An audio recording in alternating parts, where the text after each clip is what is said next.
Hi everyone, it's Miss Mariah, and this week is National Library Week.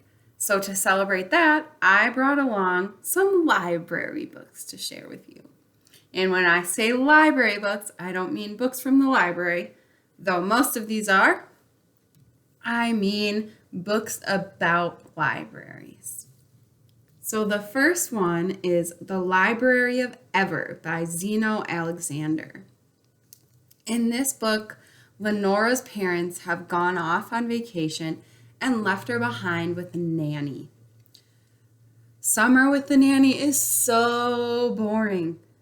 Lenora would really rather just get a job. But at only 11 years old, getting a job is very unlikely.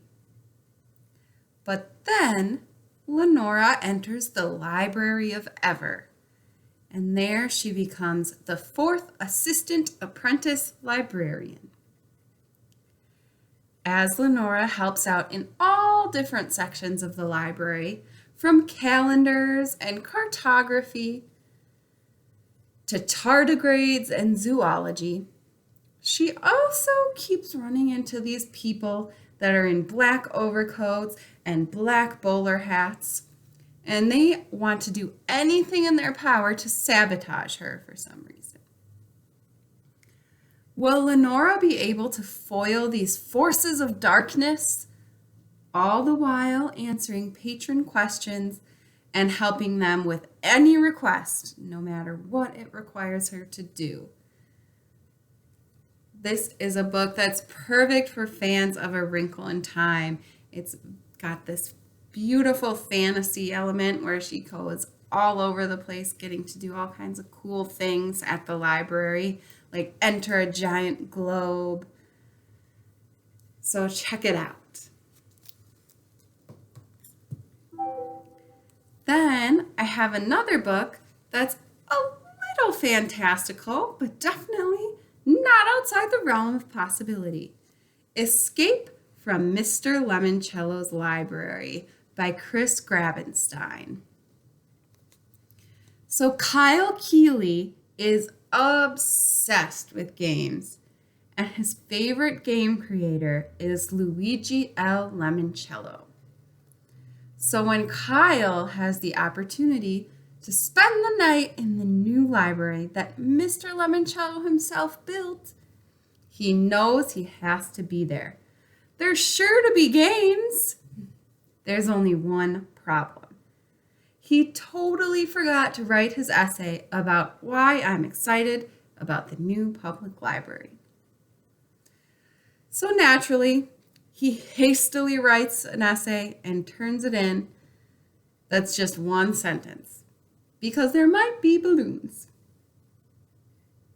Luckily, Kyle doesn't give up easily, and he does everything he can to turn in a better essay after the due date. So the 12 winners of this essay contest get to go to the library lock-in where they have a wonderful time eating, playing games, exploring the new library. But when they wake up in the morning, they find all the exits locked. It's time to play Escape from Mr. Lemoncello's Library. If they want to win, they'll have to learn how to use the library's many resources and solve a whole lot of puzzles along the way. With this book, you can even solve all those puzzles right along with the players. So check it out. Now, this book was made into a Nickelodeon movie, which is awesome. But if you've already watched that movie and you're like, oh, why should I read the book? I already saw the movie. I promise I watched the movie so I could tell you. The book is very different. So you'll get a whole new experience reading the book than you got from watching the movie. And this book is available on Overdrive, both in ebook and audiobook formats. All right. Then I have Property of the Rebel Librarian by Allison Varnes. June is the perfect daughter and the perfect student. She has never even been grounded until one day when she comes home and finds her parents enraged over a book she was reading. And that is when everything starts to change.